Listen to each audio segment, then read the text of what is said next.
अवधेश जी, ये सवाल बार बार उठता है कि जब भी भ्रष्टाचारी की बात आती है, जब भी सीबीआई ईडी की बात आती है, तो भाजपा के तो निकलते नहीं है, सब विपक्षी पार्टी को निकलते हैं।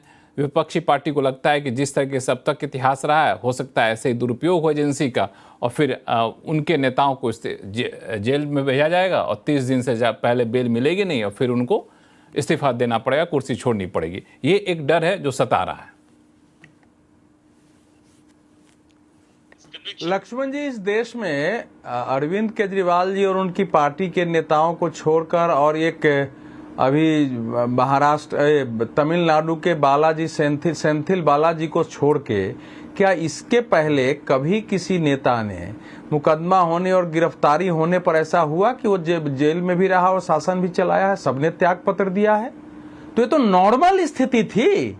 ये जो कानून लाया जा रहा है ना, ये इसलिए लाना पड़ा है कि नॉर्मल स्थिति को वर्तमान राजनीति ने अब नॉर्मल बना दिया। जयललिता जी गई थी, त्यागपत्र देके गई थी। लालू जी गए थे, त्यागपत्र देके गए थे। हेमंत सोरेन भी अभी गए तो त्यागपत्र देके गए, आए तो हो गए। तो जब आप जेल में चले जाएंगे, आप 155 दिन जेल में रहेंगे और कहेंगे जेल से भी हम शासन चलाएंगे। वो 141 दिन सेंथिल बालाजी रहे, मनीष सिसोदिया जी रहे, अंत में वहां से त्यागपत्र देना पड़ा। ये सत्येंद्र जैन रहे लंबे समय तक, उनको नहीं, वो अंत में जेल में रहे। तो जब ये परिस्थिति बनी है तो आगे ऐसा कुरूप दृश्य भारत की राजनीति में फिर से पैदा नहीं हो और लोगों के अंदर राजनीति सत्ता को लेकर एक वितृष्णा का भाव पैदा नहीं हो, इसको रोकने के लिए तो कोई व्यवस्था करनी पड़ेगी ना। अगर ये लोग जेल में जाने के पहले त्याग पत्र दे देते तो ढूंढना ही नहीं पड़ता कि इसके लिए कानून है कि नहीं। जबकि सुप्रीम कोर्ट को ने कह दिया अरविंद केजरीवाल के मामले में कि ये गलत है, जेल से नहीं चलनी चाहिए, लेकिन चूंकि कोई कानून ही नहीं है इसलिए मैं ये नहीं, चीफ मिनिस्टर को रिजाइन देने के लिए मैं आदेश नहीं दे सकता हूं। तो जब कानून रहेगा तब हम काम करेंगे। जब सुप्रीम कोर्ट ने अपने हाथ खड़े कर दिए तो जो भी केंद्र में सरकार है या जो भी उस कुछ तो कुछ करेगी कि नहीं करेगी, मैं पूछना चाह रहा हूं। ये तो ऐसा लग रहा है जैसे ये सरकार कुछ अजीब, कुछ ऐसा कर रही हो जो देश में था नहीं पहले। संविधान निर्माताओं को इतना तो था कि हमारे देश के जो नेता होंगे वो गलत मुकदमा है, सही मुकदमा है, सत्ता का लालच उनको क्यों होना चाहिए, वो जन सेवा में आए हैं। एक पार्टी में क्या एक ही आदमी मुख्यमंत्री प्रधानमंत्री हो सकता है? इतने विधायक सांसद होते हैं, कोई दूसरा संभालेगा? कोई आवश्यक थोड़े है कि जो इस समय मुख्यमंत्री है वही मुख्यमंत्री रहे, जो प्रधानमंत्री है वही प्रधानमंत्री रहे। तो ये तो एक देश में, इस देश में हम लोगों ने देखा है, आपने भी देखा होगा, मैं स्वयं ऐसे आंदोलनों में शामिल रहा हूं, गोष्ठियों में रहा हूं, आशुतोष जी रहे हैं, जिसमें हमेशा जो है राजनीतिक भ्रष्टाचार, शीर्ष भ्रष्टाचार का अंत कैसे हो, इसके लिए क्या किया जाए। 1967 में मोरारजी भाई के एडमिनिस्ट्रेटिव रिफॉर्म कमीशन ने लोकपाल का प्रस्ताव दिया था और वो आज तक नहीं हुआ। यूपीए सरकार में इतने आंदोलन के बाद लास्ट में लोकपाल का गठन हुआ है और आंदोलन चलता रहा। बीपी सिंह का पूरा आंदोलन उस पर था, सरकार बनी। 77 की सरकार भ्रष्टाचार के आंदोलन में बनी। लेकिन समस्या यह हो गई है इस देश में कि जिन लोगों ने राजनीतिक भ्रष्टाचार, राजनीतिक शुचिता, सत्ता की नैतिकता के लिए आंदोलन में भाग लिया, जेल गए, जब खुद ही भ्रष्टाचार करने लगे हैं तो अब उनको यह कानून नहीं चाहिए। अरविंद केजरीवाल जी कहते थे कि भैया आरोप लगे त्याग पत्र दो, जेल अगर गिरफ्तारी होती है तो गिरफ्तारी दो, त्याग पत्र दो, जो आप छूट जाओ तो दोबारा आओ। लेकिन अब वो उन पर लागू नहीं होता है। तो क्या ऐसे लोगों के कहने से क्या जेल से कोई सरकार चलनी चाहिए? अगर बीजेपी दुरुपयोग कर रही है, मैं उस पर नहीं जाऊंगा, उसका उत्तर दे सकता हूं, कर रही है तो देश में न्यायालय आज न कल लोग छूटेंगे। लेकिन ये आवश्यक है क्या? मैं पूछ रहा हूं कि अगर आज मैं मुख्यमंत्री हूं किसी जगह का तो मैं ही रहूं, भले आरोप लग जाए, दूसरा आदमी हो सकता है, देश चलाएगा, आपका मैनिफेस्टो है, राज्य चलाएगा। तो ये तो अजीब टाइप की मांग मेरा कहना ये है, नहीं जेल में कोई जाए और वो सरकार फिर भी चलाए। तो इसीलिए इस समय की क्या परिस्थिति है? देखिए, भारत के विपक्ष ने, मैं लास्ट कर रहा हूं, सुनिए ना, हमारे देश में ऐसा लग रहा है कि हमारे देश के एक विपक्षी कुछ नेताओं और कुछ पार्टियों के अंदर वो एक ऐसी मशीन हो गए हैं कि कोई भी कानून, कोई भी नीति आती है, उस मशीन में जाता ही पलट के उसका उल्टा दिखाई देने लगता है। ये जो विजन होता है ना, कि कंट्रेरी विजन सिंड्रोम जो होता है ना, वो हमारे देश में हो गया हुआ कि एक सही चीज को भी कहीं ना कहीं से घुमा के उसका विरोध करना। आनंद दुबे जी इतना बढ़िया, चूंकि वो तो अच्छे एक्टर भी हैं, क्या कर रहे थे, मैं तो आनंदित हो रहा था बताने के लिए कि भाई बीजेपी इतने वकील हैं आपके, भाई लेके गए तो थे हिमंतो बिश्व शर्मा का मामला सुप्रीम कोर्ट में, क्यों नहीं टिका? ऐसा थोड़े शिवराज सिंह चौहान के खिलाफ लेके गए थे व्यापम में, क्यों नहीं टिका?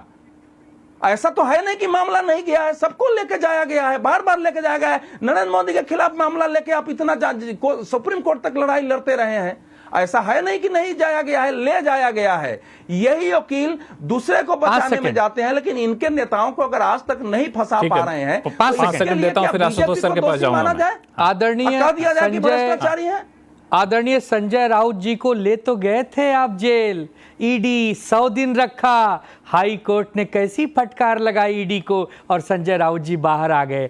तो आप ले जाइए जेल, हम छूटेंगे ना, आदरणीय न्यायालय है, लेकिन उस छूटने और ले जाने के बीच में जो पार्टियों का गला घोट देते हो, जो चलती सरकारों को गिरा देते हो, जो कार्यकर्ताओं की भ्रूण हत्या कर देते हो, उसका कोई दोषी है? उसका कोई जवाब है? सवाल है इसका, दरअसल जो लॉजिक दिया जा रहा है वही इसका सवाल भी, यही इसका जवाब भी। आशुतोष जी, मान लिया जाए, विपक्ष के इस आरोप को मान लिया जाए कि किसी, आशुतोष जी, अगर ईडी सीबीआई जैसी एजेंसी किसी को जबरदस्ती झूठे आरोप में फंसा देती है और गिरफ्तार कर लेती है, मान लिया जाए, तो कोर्ट है ना, कोर्ट में जाकर के आप बेल ले आइए। ऐसा तो नहीं कि ईडी सीबीआई ठीक है मान लेते हैं केंद्र सरकार द्वारा नियुक्त एजेंसी हो सकती है, लेकिन कोर्ट तो नियुक्त एजेंसी नहीं है, कोर्ट आपके पास है, आप 30 दिन के भीतर बेल ले आइए।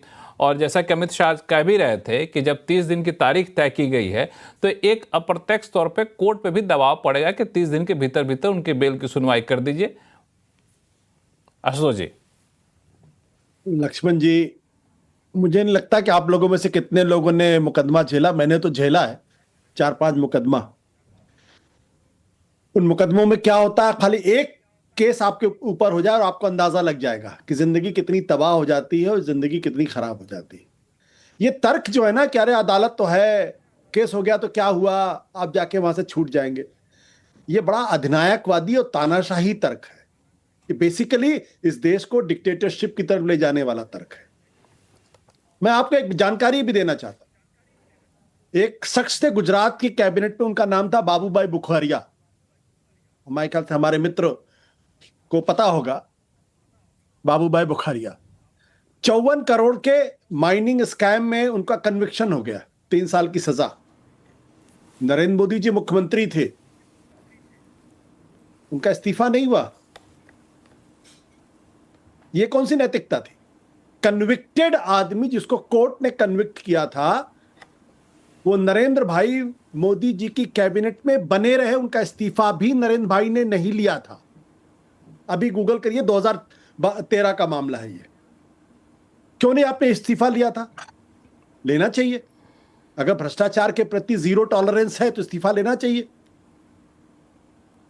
तो प्रश्न यही है कि लालू प्रसाद यादव को लेकर तो पूरी दुनिया में आप डंका पीटते हैं, कन्विक्टेड आदमी, कन्विक्टेड आदमी, कन्विक्टेड आदमी। बाबूभाई बुखारिया के बारे में कोई बात नहीं करता है, क्यों? यह सवाल नियत का है, कानून का नहीं। इस देश के अंदर कानून की कमी नहीं है। और सिर्फ एक मुख्यमंत्री ने जेल से सरकार चलाने की बात की। जयललिता का जब कन्विक्शन हुआ और जब वो जेल गई, उन्होंने इस्तीफा दिया। लालू प्रसाद यादव ने इस्तीफा दिया, हेमंत सोरेन ने इस्तीफा दिया। आप अपवाद को नियम नहीं बना सकते। आप अरविंद केजरीवाल का बहाना लेकर आप इस देश के अंदर तमाम विपक्षी पार्टियों की सरकारों को अस्थिर नहीं कर सकते। और यह बात मैं क्यों कह रहा हूं विपक्षी पार्टियों को अस्थिर, यह अब इस नतीजे पर इस देश की सुप्रीम कोर्ट भी पहुंच गई है। 4 उदाहरण सुप्रीम कोर्ट के 4 ऑब्जर्वेशंस में आपको सुना देता हूं।